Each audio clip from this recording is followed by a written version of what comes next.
Hello students, welcome to my channel. Today we are discussing the money and banking unit from macroeconomics class 12th.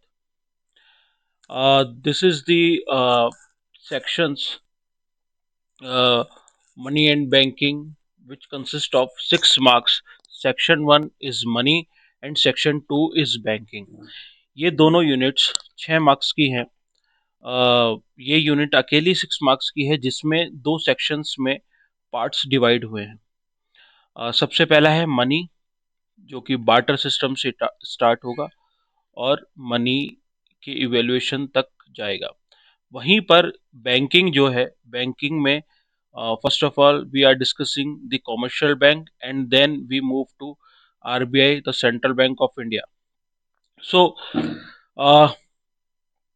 Barter system जो पहला topic है section 1 का, ये video सिर्फ section 1 की है जिसमें हम बार्टर सिस्टम पे बात करेंगे। तो बार्टर सिस्टम को हिंदी में बोलते हैं वस्तु विनिमय। वस्तु विनिमय का मतलब ये होता है कि सामान के बदले सामान, यानी सी टू सी, यानी commodity to commodity exchange system, जहां सामान के बदले सामान की व्यवस्था है। आप मुझे सामान देंगे, मैं आपको दूसरा सामान दूंगा, वो सिस्टम बार्टर सिस्टम है। मनी के इवॉल्व होने से पहले वो सिस्टम पूरे वर्ल्ड में प्रचलित था, जिस सिस्टम को बार्टर सिस्टम या वस्तु विनिमय या commodity to commodity exchange system कहते हैं। अब इस सिस्टम की कुछ अपनी कमियां थी, कुछ बुराइयां थी। वो ड्रॉबैक्स वो ये हैं, यही वो ड्रॉबैक्स हैं जो कि मनी के फीचर्स भी कहलाएंगे बाद में, क्योंकि इन्हीं ड्रॉबैक्स को पूरा करके मनी इवॉल्व हो जाती है। सबसे पहला था problem of double coincidence of want. Double coincidence of want का मतलब ये है कि अगर मुझे एक सामान देना है तो मुझे वही कंज्यूमर पता करना पड़ेगा, वही कस्टमर ढूंढना पड़ेगा जिसको उस सामान की आवश्यकता होगी।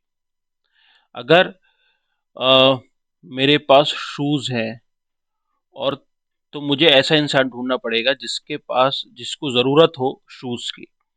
तो डबल कोइंसिडेंस ऑफ वांट की प्रॉब्लम सबसे पहली प्रॉब्लम थी बार्टर सिस्टम की। वहीं पर जो दूसरी समस्या है, जो दूसरी डिफिकल्टी है, वो है लैक ऑफ डिविजिबिलिटी। डिवाइड नहीं कर सकते आप अपने सामान को। अभी मैंने एग्जांपल शूज का दिया, तो शूज में आप एक शूज को और एक दूसरे को नहीं बांट सकते आप, वो जाएंगे पूरे पेयर में ही जाएंगे। सेम ऐसी डॉग्स के लिए भी हो सकता था या बाकी और किसी इमूवेबल प्रॉपर्टी के लिए भी हो सकता है। इमूवेबल प्रॉपर्टी यानी जैसे हमारी एसेट्स हो गई या प्लॉट हो गया हमारा या कुछ भी। तो लैक ऑफ डिविजिबिलिटी एक समस्या थी।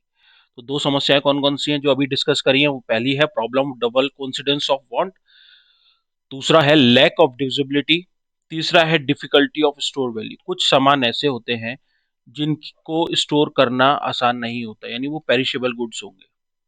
पेरिशेबल का मतलब जो कुछ समय बाद अपने आप जिनका नाश हो जाता है, यानी समाप्त हो जाते हैं। जैसे आप कुछ ऐसी कमोडिटीज होंगी जो अ, आप स्टोर नहीं कर सकते बहुत समय। जैसे सपोज टोमेटो है, तो आप बहुत ज़्यादा समय इसको स्टोर नहीं कर पाओगे, तो difficulty of store of value. Next होगा जो फोर्थ समस्या है बार्टर सिस्टम की, absence of common measure of value. आप कॉमन मेजर ऑफ वैल्यू इसमें पता ही नहीं कर सकते। आप अगर मुझे वीट चाहिए और सामने वाले इंसान को राइस चाहिए, तो हम लोग ये कभी नहीं बता पाएंगे कि 2 बोरी वीट के बराबर 2 बोरी राइस होगा। ऐसा कोई एग्जैक्ट पैरामीटर नहीं होगा। अ, ये एक इसकी समस्या है।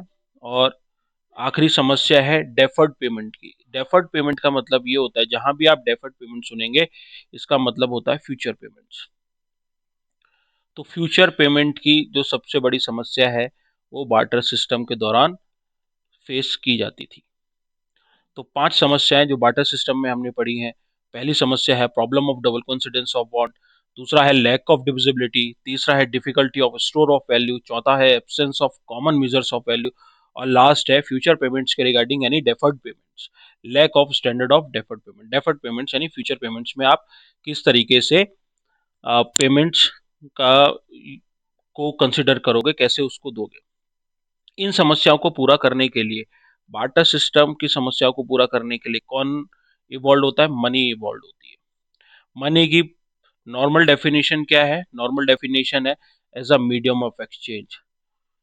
जो एक दो इंसानों के बीच में एक मीडियम ऑफ एक्सचेंज बन सके, वो मनी कहलाती है, वो मनी है।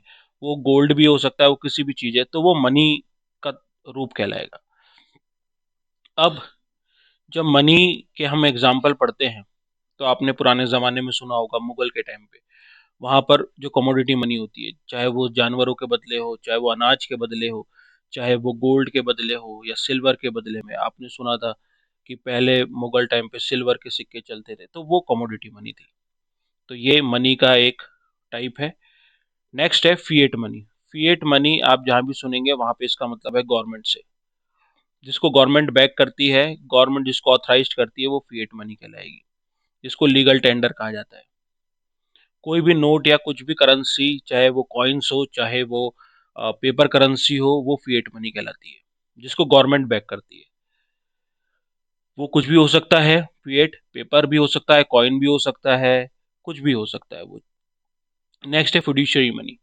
फिड्यूशियरी मनी एक ट्रस्ट के बेसिस पे चलती है, इसको गवर्नमेंट बैक नहीं करती, या आपसी ट्रस्ट के, दो पार्टीज के आपसी ट्रस्ट के बीच में बनाया गया है। जैसे चेक वगैरह होते हैं, चेक हो गए या बैंक नोट हो गए, टोकन कॉइन या इलेक्ट्रॉनिक क्रेडिट, दो पार्टी आपस में एग्रीमेंट करती हैं और ट्रस्ट के बेसिस पे उस चीज को चलता है, वो है फिड्यूशियरी मनी। वहीं पर आप नेक्स्ट देखेंगे कि करेंसी इवोल्यूशन कैसे हुआ है। सबसे पहला है केवमैन ऑनवर्ड्स, इसका मतलब सबसे पहला बार्टर सिस्टम, सबसे पुराना बार्टर था। फिर टोकन्स आ गए, वो फिजिकल टोकन कुछ भी हो सकते थे, वो सिल्वर था, गोल्ड था। नेक्स्ट फिर पेपर मनी आ गया, जहाँ पे पेपर को मीडियम ऑफ एक्सचेंज माना गया। वहीं नेक्स्ट इलेक्ट्रॉनिक मनी आ गया, इलेक्ट्रॉनिक मनी में ATM, debit card, credit card, ये सब आ जाती हैं। वहीं पे लास्ट है क्रिप्टो करेंसी। क्रिप्टो करेंसी को थोड़ा सा अगर हम देखते हैं, तो वहाँ पे डिजिटल एंट्रीज होंगी, एक ऑनलाइन डेटाबेस होता है जो कि म्यूचुअल ट्रस्ट के बेसिस पे काम करता है। क्रिप्टो करेंसी 2009 में इवॉल्व हुई है, और जो पहली क्रिप्टो करेंसी वो है बिटकॉइन, ये सभी ने सुनी है। नेक्स्ट, अभी तक हमने जो पढ़ा है उसमें हमने पढ़ा है बार्टर, उसकी डिफिकल्टीज, इन डिफिकल्टीज को पूरा करा मनी ने। इन अब मनी के हमने जब टाइप्स पढ़े, टाइप्स पढ़ने के बाद अब हम उसके पढ़ रहे हैं फंक्शंस। फंक्शंस का मतलब होता है उसके कार्य, यानी वो काम क्या करता है। पहला है प्राइमरी फंक्शन। प्राइमरी फंक्शंस वो होंगे जो उसके बेसिक फंक्शंस होते हैं। सेकेंडरी वो होते हैं जो सेकेंडरी ही होंगे बेसिक के अलावा। और कॉन्टीजेंट होते हैं जो लॉन्ग टर्म के लिए काम आएंगे। तीन तरह के फंक्शंस मनी काम करती है। पहला है medium of exchange. Medium of exchange का मतलब दो पार्टीज के बीच में, कोई भी ए और बी पार्टीज है, इन दो पार्टीज के बीच में मीडियम ऑफ एक्सचेंज के रूप में काम करेगी, यानी वो दोनों एक्सेप्टेबल है दोनों साइड से। नेक्स्ट है कॉमन मीजर ऑफ वैल्यू और यूनिट ऑफ वैल्यू। अब ये कॉमन मीजर जो कि बार्टर सिस्टम नहीं देता था, कॉमन मीजर कि 10,000 रुपए का सामान है तो आप 10,000 रुपए पेड करोगे, कॉमन मीजर हो गया। नेक्स्ट है सेकेंडरी फंक्शन। सेकेंडरी फंक्शन यानी बेसिक काम के अलावा और मनी क्या करती है, वही सारे फंक्शंस हैं जो बार्टर की डिफिकल्टीज थी, वही सारे इसके फंक्शंस बने, आप देख सकते हैं। Standard of deferred payments. Deferred payments यानी जो फ्यूचर पेमेंट्स हैं, फ्यूचर पेमेंट्स के लिए ये हमें एक प्लेटफॉर्म देगा। नेक्स्ट स्टोर ऑफ वैल्यू, आप इसको स्टोर करके रख सकते हो। ट्रांसफर ऑफ वैल्यू, इस मनी को आप ट्रांसफर भी कर सकते हो। बार्टर में ये सारी सुविधाएं नहीं थी, वही डिफिकल्टीज हैं जिनको अब मनी पूरा करता है। नेक्स्ट है कॉन्टीजेंट फंक्शन। कॉन्टीजेंट में बेसिस ऑफ क्रेडिट, यानी उधार का आधार होगा ये, उधार का आधार। तो उधार इसके बेसिस पे हो सकता है क्योंकि फ्यूचर पेमेंट्स अवेलेबल हैं वहाँ, वो डेफर्ड पेमेंट्स के लिए स्टैंडर्ड तैयार करता है। नेक्स्ट होता है लिक्विडिटी। लिक्विडिटी का मतलब ये है कि अभी मार्केट में कितना लिक्विड फॉर्म में, यानी कैश फॉर्म में पैसा है, सर्कुलेशन है, उसको लिक्विड फॉर्म कहते हैं। नेक्स्ट है maximum profit to the producers. अगर ये सारी सुविधाएं ऊपर की रहेंगी तो प्रोड्यूसर्स को मैक्सिमम प्रॉफिट होगा और कंज्यूमर को मैक्सिमम सेटिस्फेक्शन होगा। वहीं पर इनकम का जो डिस्ट्रीब्यूशन होगा, चाहे वो पुअर को हो या फिर वो रिच को हो, जो गवर्नमेंट बजट में करती है, उसके लिए एक आधार बना दिया जाता है। तो आज के लेक्चर में हमने देखा कि हम लोग डिस्कस कर रहे हैं मनी और बैंकिंग में से सिर्फ मनी वाला सेक्शन। मनी कैसे इवॉल्व होती है, सबसे पहले बार्टर सिस्टम आया यानी कमोडिटी टू कमोडिटी एक्सचेंज, और उसकी कुछ प्रॉब्लम्स थी ताकि वो खत्म हुआ, और उसके खत्म होने के बाद मनी इवॉल्व हो जाती है। तो उसमें था double coincidence of want, divisibility lack of, store of value, common measures of standard of deferred payments. ये एक ही बार याद करना है आपको, और मनी के वही सारे फंक्शंस हैं। बस आपको ये याद रखना है कि मनी के फंक्शंस में जो बेसिक दो हैं वो प्राइमरी हैं और बाकी सब सेकेंडरी और कॉन्टीजेंट फंक्शंस कहलाते हैं। वहीं पर सीबीएसई जब 1 मार्क्स में इस चैप्टर में से पूछती है तो वो फिएट और फिड्यूशरी बहुत बार पूछा गया है। फिएट जिसको गवर्नमेंट बैक करती है, फिड्यूशरी वो हुए जो आपसी ट्रस्ट के बेसिस पे होते हैं, जिसका सबसे अच्छा एग्जांपल चेक का है। तो ये हमारा पहला सेक्शन था। नेक्स्ट वीडियो में हम लोग सेक्शन 2 यानी बैंकिंग को कवर करेंगे, जिसमें पहला हम लोग कमर्शियल बैंकिंग पे काम करेंगे, उस पर बात करेंगे। और नेक्स्ट आरबीआई यानी सेंट्रल बैंक क्या काम करता है, कैसे इवॉल्व हुआ है, कब बना था, और करंट गवर्नर आरबीआई के कौन है, उसको डिस्कस करेंगे। Thank you.